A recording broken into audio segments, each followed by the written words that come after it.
ಕನ್ನಡ ಇಂಡಸ್ಟ್ರಿಯ ಕೃಷ್ಣ ಅಂತಾನೆ ಫೇಮಸ್ ಆಗಿರುವಂತಹ excuse me ಇಂದ ಎಂಟ್ರಿ ಕೊಟ್ಟವರು ಇವತ್ತು ಅಜಯ್ ರಾವ್ ಅವರು ನಮ್ಮ ಜೊತೆ ಇದ್ದಾರೆ. ಅವ್ರನ್ನೇ ಮಾತಾಡ್ತಾ ಹೋಗ್ತೀನಿ. ಸರ್ ನಮಸ್ತೆ. ನಮಸ್ತೆ ನಮಸ್ತೆ. ಯುದ್ಧ ಕಂಡ ಸಿನಿಮಾದ ಸಕ್ಸಸ್ ನಂತರ ಮತ್ತೆ ನಮ್ಮೊಂದಿಗೆ ಸೇರಿದ್ದೀರಾ. ಸೊ ಆ ಸಕ್ಸಸ್ ಬಗ್ಗೆ ಹೇಳೋದಾದ್ರೆ ಈ ಸಕ್ಸಸ್ ನೀವು ಹೇಳ್ಬೇಕದು. ನನಗೆ ಖುಷಿ ಇದೆ, ಜನ ಥಿಯೇಟ್ರಿಗೆ ಬಂದಿದ್ದಾರೆ, ವಾಪಸ್ಸು ಇಂಡಸ್ಟ್ರಿಗೆ ಮತ್ತೆ ಒಂದು ನಂಬಿಕೆ ಹುಟ್ಟಿದೆ. ಕನ್ನಡ ಸಿನಿಮಾಗಳಿಗೆ ಥಿಯೇಟ್ರಿಗೆ ಜನ ಬರ್ತಾರೆ ಅನ್ನೋದು, ಆ ಥರ ಒಂದು ಪಾಸಿಬಿಲಿಟೀಸ್ ಮಾಡುವಂಥ ಶಕ್ತಿ ನನ್ನಲ್ಲೂ ಇದೆ. ಸೊ ಅದು ಸಾಕಷ್ಟು ಜನ ಫಿಲ್ಮ್ ಮೇಕರ್ಸ್ಗೆ ಒಂದು ಪ್ರೋತ್ಸಾಹ ಕೊಟ್ಟಿದೆ. ಸೊ ಅದ್ರ ಬಗ್ಗೆ ಡೆಫಿನೆಟ್ಲಿ ಒಂದು ಖುಷಿ ಇದೆ. ಆದರೆ ನನ್ನ ಗೆಲುವಿಗಿಂತ ಇಂಡಸ್ಟ್ರಿನಲ್ಲಿ ಫಿಲ್ಮ್ ಮೇಕರ್ಸಿಗೆ, ಡೈರೆಕ್ಟರ್ಸಿಗೆ, ಪ್ರೊಡ್ಯೂಸರ್ಸಿಗೆ ಒಂದು ನಂಬಿಕೆ ಹುಟ್ಟಿದೆಯಲ್ಲ, ಅದ್ರದ್ದು ಖುಷಿ ಜಾಸ್ತಿ ಇದೆ. ಓಕೆ, ಒಂದಷ್ಟು ಜನ ಹೇಳ್ತಾ ಇರುವಂಥದ್ದು ಕನ್ನಡ ಇಂಡಸ್ಟ್ರಿಗೆ ಥಿಯೇಟರ್ಗಳಿಗೆ ಜನ ಬರಲ್ಲ ಅನ್ನುವಂಥದ್ದು. ಯುದ್ಧ ಕಂಡ ಸಿನಿಮಾ ಅದು ಸುಳ್ಳು ಮಾಡಿದೆ. ಸೊ ಅದು ಎಷ್ಟು ಖುಷಿ ಇದೆ ಸರ್? ಅಲ್ಲ, ನೀವೇ ಹೇಳಿದ್ರು, ಒಂದಷ್ಟು ಜನ ಹೇಳಿರೋದು ಅಷ್ಟೇ. ಅದು ಒಂದಷ್ಟು ಜನ ಹೇಳಿದ ಮಾತನ್ನು ಕೇಳ್ಕೊಂಡು ಕೂಡೋಕ್ಕಾಗಲ್ಲ. ಸಿನಿಮಾ ನೋಡ್ತಾರೆ, ಸಿನಿಮಾ ನೋಡೋದಕ್ಕೆ ಜನ ಇದ್ದಾರೆ. ಕಂಟಿನ್ಯೂಸ್ ಆಗಿ, ಅಂದರೆ ಎಲ್ಲರೂ ಒಳ್ಳೆ ಕಂಟೆಂಟ್ ಸಿನಿಮಾಗಳನ್ನು ಮಾಡ್ತಾ ಹೋಗಬೇಕು. ಒಂದು ಸಿನಿಮಾಯಿಂದ ನಿಲ್ಲಬಾರ್ದು. ಅದು ಎಲ್ಲ ಕಂಟೆಂಟ್ ಸಿನಿಮಾಗಳು ಅವರು ಹೇಳುವಂಥ ವಿಚಾರಗಳು, ಅವ್ರು ಪ್ರಚಾರ ಮಾಡೋವಂಥ ವಿಚಾರಗಳು, ಪ್ರಚಾರ ಮಾಡಿದ್ಮೇಲೆ ಸಿನಿಮಾನಲ್ಲಿ ಇರತಕ್ಕಂಥ ವಿಷಯಗಳು ಎಲ್ಲನೂ ನಿಜ ಆದಾಗ ನಂಬಿಕೆ ಅನ್ನೋದು ಜಾಸ್ತಿ ಆಗ್ತಾ ಆಗ್ತಾ ಬಂದು ಪ್ರೇಕ್ಷಕರು ಸಿನಿಮಾ ನೋಡೋಕ್ಕೆ ಸ್ಟಾರ್ಟ್ ಮಾಡ್ತಾರೆ ಅಷ್ಟೇ. ಯುದ್ಧಕಾಂಡ ಸಿನಿಮಾದಿಂದ ಅಜಯ್ ರಾವ್ ಅವರು ಏನು ಕಲ್ತ್ಕೊಂಡ್ರು? ಅಲ್ಲ, ಕಲ್ತ್ಕೊಂಡಿದ್ದಕ್ಕೆ ಯುದ್ಧಕಾಂಡ ಸಿನಿಮಾ ಮಾಡಿದ್ದು ನಾನು ಆ್ಯಕ್ಚುಲಿ. ಅದೇ ಒಳ್ಳೆ ಕಂಟೆಂಟ್ ಮಾಡಿದರೆ ಒಂದು ಒಳ್ಳೆ ಕಲಾವಿದ ಮೇಲೆ ನಂಬಿಕೆ ಇದೆ. ನನಗೆ ಆದಂಥ ಒಂದು ಇಷ್ಟಪಡೋಂಥ ಒಂದು ವರ್ಗ ಇದೆ.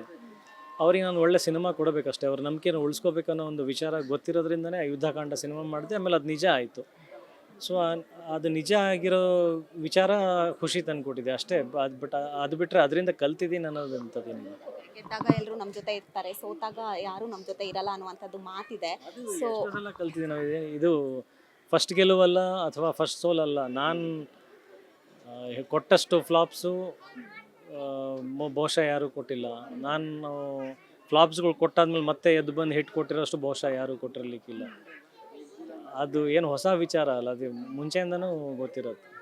ಈಗ ಅಜಯ್ ರಾವ್ ಅವರಿಗೆ ಗೊತ್ತಾಗಿದೆಯಾ ನಮ್ಮವ್ರು ಯಾರು, ನಮ್ಮವ್ರು ಅಲ್ಲದೆ ಇರೋರು ಯಾರು ಅನ್ನೋ? ಮುಂಚೆಯಿಂದನೂ ಗೊತ್ತಿದೆ, ಹೊಸದಲ್ಲ ಅಂತ ಅದನ್ನೇ ಹೇಳ್ತಿದ್ದೀನಿ. ಎಲ್ಲ ಮುಂಚೆಯಿಂದನೂ ಗೊತ್ತಿರ್ತಕ್ಕಂಥ ವಿಚಾರಗಳು. ಈ ಸಿನಿಮಾದ ಮೂಲಕ ಅಜಯ್ ರಾವ್ ಅವರು ಏನ ಹೇಳಕ್ ಬರ್ತಾ ಇದ್ದಾರೆ, ಏನ ತೋರ್ಸಕ್ ಬರ್ತಾ ಇದ್ದಾರೆ? ಅಲ್ಲ, ಈ ನಂಬಿಕೆ ಏನು ಹುಟ್ಟಿರುತ್ತಲ್ಲ, ಈ ಒಂದು ಯುದ್ಧಕಾಂಡ ಅನ್ನೋ ಸಿನಿಮಾ ಮಾಡಾದ್ಮೇಲೆ ಒಂದು ನಂಬಿಕೆ ಅನ್ನೋದು ಹುಟ್ಟಿರುತ್ತೆ. ಹೌದು, ಅಜಯ್ ಈ ಥರ ಡೈನಾಮಿಕ್ ಪಾತ್ರಗಳನ್ನು ಮಾಡಬಲ್ಲ. ಈಗ ಅವನಲ್ಲಿ ಒಂದು ಪ್ರೌಢತೆ ಅನ್ನೋದು ಬಂದಿದೆ, ಒಂದು ಮೆಚ್ಯೂರಿಟಿ ಅನ್ನೋದು ಬಂದಿದೆ. ಈಗ ಇವನ್ನ ಹೇಳುವಂಥ ವಿಷಯಗಳು ಸಿನಿಮಾನಲ್ಲಿ ಸ್ಟ್ರಾಂಗ್ ವಿಚಾರಗಳು ಇರ್ತವೆ. ಈ ಥರದ್ದೆಲ್ಲ ಒಂದು ನಂಬಿಕೆ ಅನ್ನೋದೇನು ಹುಟ್ಟಿದೆಯಲ್ಲ, ಅದು ಜಾಸ್ತಿ ಮಾಡ್ಕೊಂಡು ಹೋಗೋದು ನನ್ನ ಕರ್ತವ್ಯ.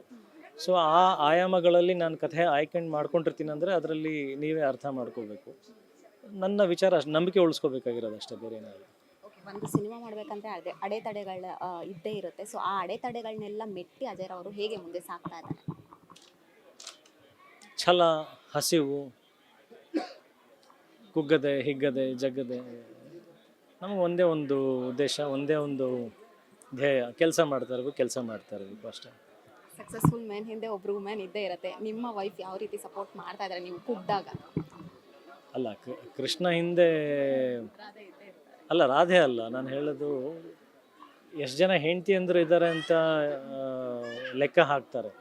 ಬಟ್ ಎಷ್ಟು ಜನ ಅಕ್ಕ ತಂಗಿಯಂದ್ರು ಇದ್ದಾರೆ ಅಂತ ಯೋಚನೆ ಮಾಡಿದರೆ ಅದಕ್ಕಿಂತ ಡಬಲ್ ಇದೆ. ಅದ್ರ ಬಗ್ಗೆ ಯಾರೂ ಮಾತಾಡಲ್ಲ ಆ್ಯಕ್ಚುಲಿ. ಸೊ ನನಗಿರ್ತಕ್ಕಂಥ ಅಭಿಮಾನಿ ವರ್ಗದ ಲೇಡೀಸ್ ಏನಿದಾರಲ್ಲ, ಅದೇ ಒಂದು ದೊಡ್ಡ ಶಕ್ತಿ ಅದು. ಸೊ ಒಂದು ಹೆಣ್ಣಂತ ಹೇಳಿದರೆ ತಪ್ಪಾಗತ್ತೆ. ಅದು ಅಷ್ಟು ದೊಡ್ಡ ಭಾರಿ ಸಂಖ್ಯೆಯಲ್ಲಿ ಹೆಣ್ಮಕ್ಳ ಅಭಿಮಾನಿ ಸಂಘ ಏನಿದೆಯಲ್ಲ, ಅದು ದೊಡ್ಡ ಶಕ್ತಿ ನನಗೆ. ಒಂದು 25 ವರ್ಷದ ಹಿಂದೆ ಅಜಯ್ ರಾವ್ ಯಾರು ಅನ್ನೋದೇ ಗೊತ್ತಿರಲಿಲ್ಲ. ಈಗ ಎಲ್ಲೆಡೆ ಅಜಯ್ ರಾವ್ ಯಾರು ಅನ್ನೋದು ಗೊತ್ತಿದೆ. ಸೊ ಅದ್ರ ಬಗ್ಗೆ ಏನು ಹೇಳ್ತೀವಿ? ಖುಷಿ, ಅದಕ್ಕೆ ನಾವು ಕಷ್ಟಪಟ್ಟಿರ್ತೀವಲ್ಲ. ಒಂದು ಹೆಸರು ಸಂಪಾದನೆ ಮಾಡೋದೇ ದೊಡ್ಡ ವಿಚಾರ. ಈಗ ಎಷ್ಟೋ ಕೋಟಿ ಜೀವರಾಶಿಗಳು, ಎಷ್ಟೋ ಕೋಟಿ ಜನ, ಅದರಲ್ಲಿ ಬಹಳ ಅಲ್ಪ ಸಂಖ್ಯೆಯಲ್ಲಿ ಒಬ್ಬ ಕಲಾವಿದನಾಗಿ ಗುರುತಿಸ್ಕೊಳ್ಳೋದು, ಆ ಥರದ್ದೊಂದು ಭಾಗ್ಯ ನಮಗೆ ದೇವರು ಕೊಟ್ಟಿದ್ದಾನೆ. ಆ ಥರದ್ದೊಂದು ಸ್ಥಾನ ನಮಗೆ ಕಲ್ಪಿಸ್ಕೊಟ್ಟಿದ್ದಾರೆ ದೇವರು, ಇಂಡಸ್ಟ್ರಿನವರು ಅಂತಂದರೆ ಅದನ್ನು ಉಳಿಸ್ಕೊಂಡು ಹೋಗೋದು ನಮ್ಮ ಕರ್ತವ್ಯ, ನಮ್ಮ ಜವಾಬ್ದಾರಿ ಆಗಿರುತ್ತೆ. ಆಮೇಲೆ ನಾವು ದುಡಿಯೋದು ಅದೇ ಹೆಸರಿಗೆ. ಎಷ್ಟೇ ದುಡ್ಡು ಬರ್ಬೋದು, ಏನೇ ಬರ್ಬೋದು. ನಮಗಿಂತ ಕೋಟಿಗಟ್ಟಲೆ ಇರೋಂಥ ದೊಡ್ಡ ದೊಡ್ಡ ಉದ್ಯಮಿಗಳು ಇದ್ದಾರೆ. ಬಟ್ ಈ ಹೆಸರಿಗೋಸ್ಕರ ಪರದಾಡ್ತಾ ಇರ್ತಾರಲ್ಲ. ಸೊ ಇದಕ್ಕಿಂತ ದೊಡ್ಡ ಖುಷಿ ಇನ್ನೊಂದು ಏನಿದೆ? This is the ultimate. ಇದಕ್ಕೆ ದುಡಿಯೋದು ನಾವು ಅಷ್ಟೇ, ಬೇರೆ ಏನಿಲ್ಲ. ಕೆಲವೊಂದಷ್ಟು ಜನ ಹೇಳ್ತಾ ಇರೋ ಕನ್ನಡ ಸಿನಿಮಾಗಳು ಓಡ್ತಾ ಇಲ್ಲ, 1 ವರ್ಷ ಮಾಡಬೇಕಾಗಿರೋ ಮೂವಿನ 3 ವರ್ಷ ತಗೋತಾ ಇದ್ದಾರೆ ಅನ್ನುವಂಥದ್ದು. ಸೊ ಅದಕ್ಕೆ ಏನು ಹೇಳ್ತೀರಾ ಸರ್? ಅಂದರೆ ಇವಾಗ 1 ವರ್ಷ ಮಾಡಬೇಕಾಗಿರೋ ಮೂವಿನ ಆದರೆ ಕನ್ನಡ ಇಂಡಸ್ಟ್ರಿಯಲ್ಲಿ 3 ವರ್ಷ ತಗೋತಾ ಇದ್ದಾರೆ. ಅದೇ ಬೇರೆ ಬೇರೆ ಭಾಷೆಗಳಲ್ಲಿ ನೋಡಿದ್ರೆ 1 ವರ್ಷ ಮಾತ್ರ ತಗೊಂಡು ಮಾಡ್ತಾ ಇರ್ತಾರೆ. ಸೊ ನಮ್ಮ ಕನ್ನಡ ಇಂಡಸ್ಟ್ರಿಯಲ್ಲಿ ಯಾಕೆ 3 ವರ್ಷ ತಗೋತಾ ಇದ್ದಾರೆ ಒಂದು ಮೂವಿಗೆ ಅನ್ನುವಂಥದ್ದು? ಅಲ್ಲ, ಅದರಲ್ಲಿ ಏನೋ ಒಂದು ಕಾರಣಗಳು ಇರಬೇಕಲ್ಲ. ಅಷ್ಟು ವರ್ಷ ತೊಗೊಳ್ತಾ ಇದ್ದಾರೆ ಅಂದರೆ ಮೋಸ್ಟ್ಲಿ ಅಷ್ಟೊಂದು ರಿಕ್ವೈರ್ಮೆಂಟ್ಸ್ ಇರುತ್ತೆ. ನೀವು ಇವಾಗ ಹೆಂಗೆ ಹೇಳ್ತೀರಾ? ಅವ್ರ ಸಿನಿಮಾ ಸ್ಕೇಲ್ ಏನಿದೆ, ಅವ್ರ ಕಥೆ ಏನಿದೆ, ಅದಕ್ಕೆ CG ವರ್ಕ್ಸ್ ಏನಿದೆ, ಡಿಜಿಟಲ್ ವರ್ಕ್ಸ್ ಏನಿದೆ, ಅವ್ರವ್ರಿಗೆ ಸಂಬಂಧಪಟ್ಟಿದ್ದು. ರೂಲ್ಸ್ ಏನು ಇಲ್ವಲ್ಲ, ಅಷ್ಟರಲ್ಲೇ ಮಾಡಬೇಕು. ಅದು ಅವ್ರವ್ರ ಸಾಮರ್ಥ್ಯ, ಅವ್ರವ್ರ ಕೆಪಾಸಿಟಿ. ಈ ಹಿಂದೆ 2300 ಥಿಯೇಟ್ರ್ಗಳಿತ್ತು ಕನ್ನಡ ಸಿನಿಮಾಗಳು ಬರೋದಕ್ಕೆ. ಈಗ 600 ಥಿಯೇಟ್ರ್ಗಳಾಗಿದೆ. ಸೊ ಎಲ್ಲೋ ಒಂದು ಕಡೆ ಅನಿಸುತ್ತೆ 1 ವರ್ಷಕ್ಕೆ ಹಿಂದಿನ ನಟರು 3 ಸಿನಿಮಾಗಳನ್ನ 1 ವರ್ಷ ಕೊಡ್ತಾ ಇದ್ರು. ಬಟ್ ಈಗ ಒಂದು ಸಿನಿಮಾಗೆ ನಾವು 3 ವರ್ಷ ಕಾಯಬೇಕಾಗಿದೆ. ಸೊ ನಾನು ಆ ಲೆಕ್ಕಕ್ಕಿಂತ ನಂಬರ್ ಆಫ್ ಸಿನಿಮಾ ಪ್ರೊಡ್ಯೂಸ್ ಆಗ್ತಿರೋದು ಜಾಸ್ತಿ ಆಗಿದೆಯಲ್ಲ. ಮುಂಚೆ ಕಂಪೇರ್ ಮಾಡಿದಾಗ ಎಷ್ಟು ಪ್ರೊಡಕ್ಷನ್ಸ್ ಆಗ್ತಾಯಿದ್ವು, ಇವತ್ತು ಕಂಪೇರ್ ಮಾಡಿದರೆ ಎಷ್ಟು ಪ್ರೊಡಕ್ಷನ್ಸ್ ಆಗ್ತಾಯಿದೆ, ಜಾಸ್ತಿ ಆಗ್ತಾ ಇದೆಯಲ್ಲ. ಜಾಸ್ತಿ ಆಗಿದ್ರೆ ಸಿನಿಮಾ ಎಲ್ಲಾದರೂ ಒಂದು ಕಡೆ ಬರಲೇಬೇಕಲ್ಲ. ಅದು ಎಲ್ಲಿ ಬರ್ತಾ ಇದೆ? ಮನೆಯಲ್ಲಿ ಕೈಯಲ್ಲಿ ನೋಡ್ತಾ ಇದ್ದಾರಲ್ಲಮ್ಮ.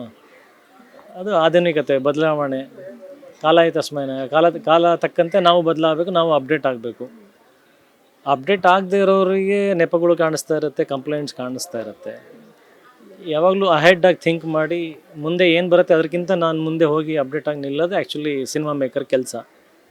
ಕಷ್ಟಪಟ್ಟು ಮೂವಿಗಳನ್ನ ಮಾಡಿರ್ತೀರಾ, ಆದರೆ ಮಲ್ಟಿಪ್ಲೆಕ್ಸಿಂದ ತೆಗೆದು ಹಾಕುವಂಥ ಕೆಲಸ ಮಾಡ್ತಿದ್ರೆ ಅಥವಾ ಟೈಮಿಂಗ್ಸ್ ಚೇಂಜ್ ಮಾಡುವಂಥ ಕೆಲಸ? ಟೈಮಿಂಗ್ಸ್ ಪ್ರಾಬ್ಲಮ್ ಇದೆ, ದಿಸ್ ಐ ಅಗ್ರಿ, ಇದನ್ನು ನಾನು ಒಪ್ಕೊಳ್ತೀನಿ. ಪ್ರಾಪರ್ ಶೋ ಟೈಮಿಂಗ್ಸ್ ಕೊಡದೇ ಇರೋಂಥದ್ದು. ಬಿಕಾಸ್ ಅಲ್ಲಿ ಏನಾಗುತ್ತೆ, ಅಗೇನ್ ಅಲ್ಲಿ ಬಿಸ್ನೆಸ್ ಬರುತ್ತೆ. ಅದು ನಾನು ಮಾತಾಡ್ತಾ ಹೋದರೆ ಅದು ತುಂಬ ಚಿಕ್ಕ ಕಾಲಾವಧಿ. ಬಟ್ ಸಂಕ್ಷಿಪ್ತವಾಗಿ ಹೇಳಬೇಕು ಅಂತಂದರೆ, lower price of ticket rate, admission rate ಚಿಕ್ಕದಿದ್ದಾಗ, ಇಲ್ಲಿ ಒಂದು ದೊಡ್ಡ ಟಿಕೆಟ್ ಪ್ರೈಸ್ ಇದ್ದಾಗ, ಫಾರ್ ಎಕ್ಸಾಂಪಲ್ ನಮ್ದು 200 ರೂಪಾಯಿ ಇರುತ್ತೆ ಅಂದ್ಕೊಳ್ಳಿ, ಅಲ್ಲಿ ಇನ್ನೊಂದು ಸಿನಿಮಾ 400 ರೂಪಾಯಿ ಇರುತ್ತೆ ಅಂದ್ಕೊಳ್ಳಿ. ಮಲ್ಟಿಪ್ಲೆಕ್ಸಸ್ಸಿ ಅವ್ರ ಶೇರಿಂಗ್ನಲ್ಲಿ ಇಲ್ಲಿ ಅವ್ರಿಗೆ ಕಡಿಮೆ ಲಾಭ ಬರ್ತಾ ಇರೋದು. ಅವ್ರಿಗೆ ನಮ್ಮಿಂದ 100 ರೂಪಾಯಿ ಸಿಗುತ್ತೆ, ಅಲ್ಲಿಂದ ಅವ್ರಿಗೆ 200 ರೂಪಾಯಿ ಸಿಗುತ್ತೆ. ಸೊ ನೀವು ಆ ಜಾಗದಲ್ಲಿದ್ದರೆ ಏನು ಮಾಡ್ತೀರಾ? 100 ರೂಪಾಯಿ ತೊಗೊಳ್ತೀರಾ, 200 ರೂಪಾಯಿ ತೊಗೊಳ್ತೀರಾ? ಅಲ್ಲಮ್ಮ, ನೀವು ಥಿಯೇಟ್ರ್ನವ್ರು ಆಗಿರ್ತೀರ ಅಂದ್ಕೊಳ್ಳಿ.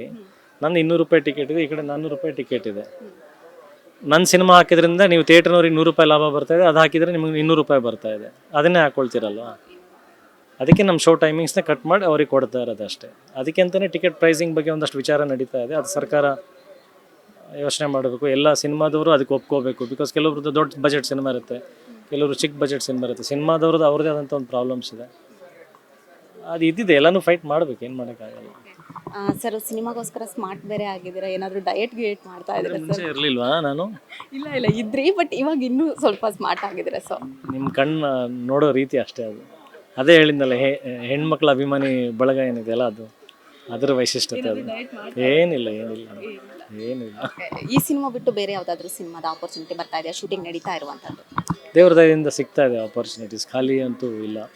ಸಿನಿಮಾಗಳು ಬರ್ತಾ ಇದೆ. ಆಲ್ರೆಡಿ 2 ಸಿನಿಮಾ ಕಂಪ್ಲೀಟ್ ಆಗಿದೆ. ಒಂದು ರಿಲೀಸಿಗೆ ರೆಡಿ ಇದೆ, ಇನ್ನೊಂದು ರಿಲೀಸಿಗೆ ರೆಡಿ ಆಗ್ತಾ ಇದೆ. ಅದಾದಮೇಲೆ ಇದು ಸ್ಟಾರ್ಟ್ ಆಗ್ತಾ ಇದೆ, ನಡೀತಾ ಇದೆ. ಇನ್ನೂ ಹೊಸ ಅವಕಾಶಗಳು ಸಿಗಲಿ ಅಂತ ಕೇಳ್ಕೊಂತೀನಿ sir. Thank you so much. Thank you. Yes, ಇದಿಷ್ಟು ಅಜಯ್ ರಾವ್ ಅವರ ಮಾತಾಗಿತ್ತು. ಕ್ಯಾಮ್ರಾ ಪರ್ಸನ್ ರಿಯಾಜ್ ಜೊತೆ ಐಶ್ವರ್ಯ ಗೌಡ, ಸ್ಪೀಡ್ ನ್ಯೂಸ್ ಕನ್ನಡ, ಬೆಂಗಳೂರು. ಹೆಚ್ಚಿನ ಸುದ್ದಿಗಳಿಗಾಗಿ ನಮ್ಮ ಚಾನೆಲ್ನ ಸಬ್ಸ್ಕ್ರೈಬ್ ಮಾಡಿ.